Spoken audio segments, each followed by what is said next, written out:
Unang Timoteo 2:4 na siyang may ibig na ang lahat ng mga tao ay mga ligtas at mga kaalam ng katotohanan.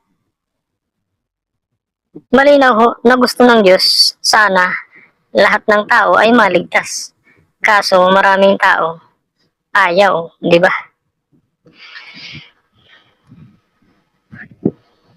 Anong dahilan? Bakit maraming tao ayaw maligtas? Ayaw kasi maniwala ng tao sa Diyos at ayaw sumunod sa Kanya. Yan po ang mga dahilan yan. Basahin po natin na ang Marcos 9:7. At dumating ang isang alapaap na sa kanila lumilim at may isang tinig na nanggaling sa alapaap. Ito, sabi ng Diyos, ito ang sinisinta kong anak, siya ang inyong pakinggan. Hindi ba maliwanag? Ito ho katunayan na madaming tao hindi sumunod sa Diyos. Ang gusto ng Diyos, si Kristo ang pakinggan kanyang anak. Utos ho ng Diyos na si Kristo na ang ating pakikinggan, di ba? Maliwanag po yan nasa talata. Nakasulat. Ano naman po ang sabi ni Kristo? Basa tayo sa Juan 12:26. Ganito po ang sinasabi. Kung ang sinamang tao ay naglilingkod sa akin, sabi ng Panginoon sa Kristo, ay sumunod sa akin. Kung ang lingkod pala tayo ni Kristo, ay dapat sumunod tayo sa Kanya. Ito po maliwanag. At sabi ni Kristo, kung saan daw siya doon din ang lingkod niya. Ibig sabihin, mayroong kinaroroonan si Kristo. Di ba?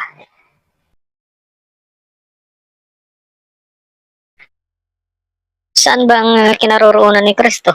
Na dapat andun din ang lingkod niya. Basahin po natin. Ang Hebreo 3:1. Kaya mga banal na kapatid, mga may bahagi sa pagtawag ng kalangitan, inyong isipin ang apostol at dakilang saserdote na ating kinikilala, si Jesus. Nasaan ba kinaroroonan ni Jesus na dakilang saserdote?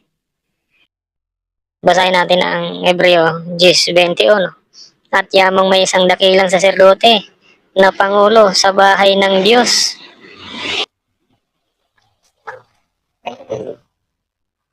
Malinaw ho na si Kristo pala ay nasa bahay ng Diyos. Siya. At siya ang pangulo doon. Or leader. Di ba? Nasa bahay ng Diyos siya. Ano bang bahay ng Diyos na kinaroroonan ni Kristo? Na siya ang pangulo or leader dyan. Basahin po natin ang unang Timoteo 3:15. Ngunit kung ako'y magluwat ng mahabang panahon, ayaw pang malaman mo kung paano ang dapat sa mga tao na ugaliin nila sa bahay ng Diyos na siyang iglesia ng Diyos. Ang pumaliwanag.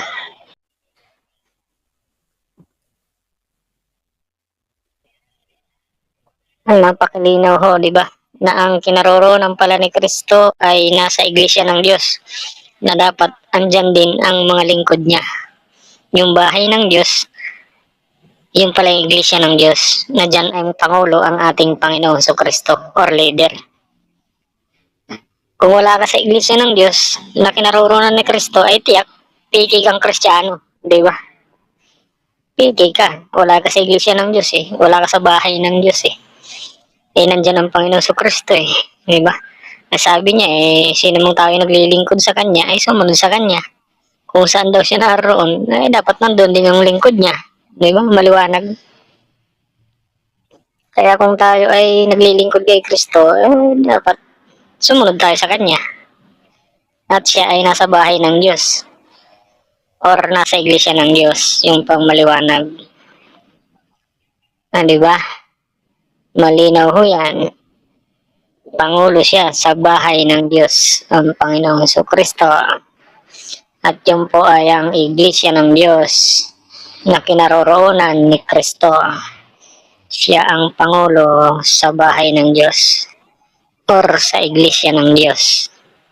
Sana po ay inyong naunawaan mga kaibigan para hindi tayo mapiki kasi napakaraming piking iglesia ngayon. nagpapakunwaring kay Kristo daw, hindi naman totoo.